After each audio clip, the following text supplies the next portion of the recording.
Thank you, Pam. It's good to have you back. Next, I would like to invite Savannah Hicks from SPARC up. Her organization will be the recipient of our giving tree in November, and she's going to explain a little bit about her organization. Thank you. Good afternoon. My name is Savannah Hicks, and today I'm going to share with you how to save a life with a sign. Now, I'm talking about an actual physical metal sign. But before I get into that, let me tell you a little bit about my background and why you should be paying attention to me and not think I'm weird. I was born in Sandpoint, and I've been raised in this area my whole life. I started the organization SPARC about 3 years ago. SPARC stands for Slavery Prevention and Revealing Corruption, SPARC. My organization is dedicated to bringing awareness of human trafficking in our area, and especially in Idaho. For those of you who are unfamiliar, human trafficking is the illegal movement of people for the express purpose of forced labor. It's modern day slavery, that's what it is. So my organization, years ago, I didn't have any clue. So I put on a seminar about a year ago to help raise awareness, but our most recent project has been about signs, and that's where I'm going to tie back in with the title. Now, how many people have been to Washington? Okay, that's most everyone. If you've been in the rest areas, you may have seen a sign and overlooked it possibly. It's a sign hanging in the rest areas, about yay big, and it says, "No one should be forced." And it's the No One Should Be Forced campaign. And it has a little emergency number at the bottom, and this is for victims of human trafficking. It gives information of if you're being forced to work, if you know somebody who's being forced to work, and what to do. It has an emergency number. It's strategically placed because as people are being moved through the states, they're stopping at these rest areas and can potentially get help. Now, when these signs were installed in Washington, calls to this toll-free number went up 80%. That's 80% more people who were able to get help. This is different from a normal 911 call because the operators are trained specifically to deal with people who have been trafficked, to give them the information that they need to get out of their situation. We need this in Idaho. Now, a lot of you may not have known that we have a huge issue of human trafficking, and I will be taking some questions after, so keep that in mind. I brought some pamphlets, and they're in the back if you would like some more information or to delve into this a little deeper. To get the signs in Idaho, I thought, oh, that's a great idea. What a great project. Let's do this. It turned out to be extremely difficult, and with the help of Representative Sage Dixon, I actually had to pass a bill into law before we could get permission to even put the signs up. So, Mr. Dixon is an awesome guy. You should all vote for him, and no, I was not paid to say that.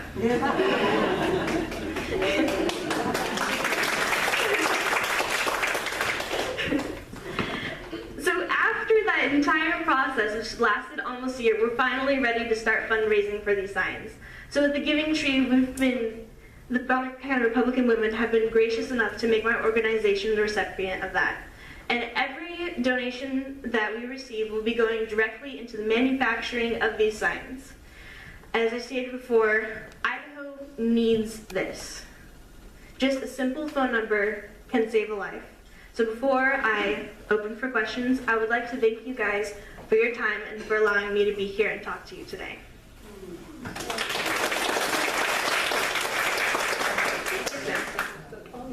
Who monitors the phone number and how's that taken care of? That is an excellent question. The question was who monitors the phone number and who takes the calls. I'm glad you brought that up. I actually had that in my notes, but I completely spaced that. It's called Polaris Project. They're another group. They're global, and they deal with the phone calls directly. They have stations in every state, so that's actually their number, and it would be going to that company and talking to their representatives who would give the people the information that they need to get out of their situation.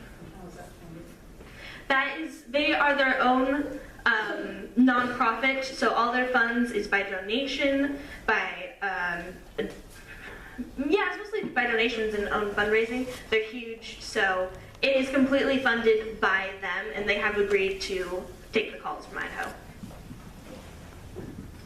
Yes, ma'am.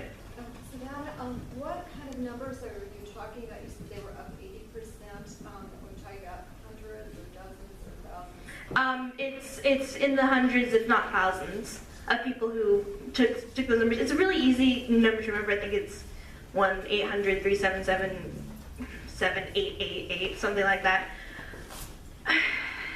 The calls that were taken, it was in the hundreds, if not thousands, of people who were able to call that number and get information or get out of that situation. Yes. Where are these people being trafficked from, and where are they going to? That's another excellent question. Her question was, where are these people being trafficked from and where are they going to? With victims of human trafficking, a lot of people think of mail order brides, people from Russia, and that is true. People are being trafficked in from other countries, but most of it is happening in our own backyard. When you see a young girl who goes missing, that's almost always human trafficking. They get kidnapped and they get forced into the sex trade or into domestic service. So it does happen from across borders, but it mostly happens from inside the states, and they get moved over to their final destination. That was an excellent question. Are there any others? Yes, ma'am. Is this big business? Is there a lot of money exchanged? Is it a big Oh, absolutely, absolutely. Human trafficking actually ranks second out of every illegal activity in the U.S. Gun trafficking is the first one, followed by human trafficking, followed by drug trafficking. Human trafficking makes $32 billion annually. It is a humongous problem. So thank you for that. Yes, sir. Do you have any record of convictions of people involved in committing this crime within Idaho or Washington area? Any records? There are a few. Most of them are arrested. Human trafficking takes many different forms, and a lot of it is in the sexual trade. So most people convicted of that are the traffickers themselves, who have these women working for them forcefully. They are rarely convicted, but there are files of several, but it's mostly the individual people getting out of that situation.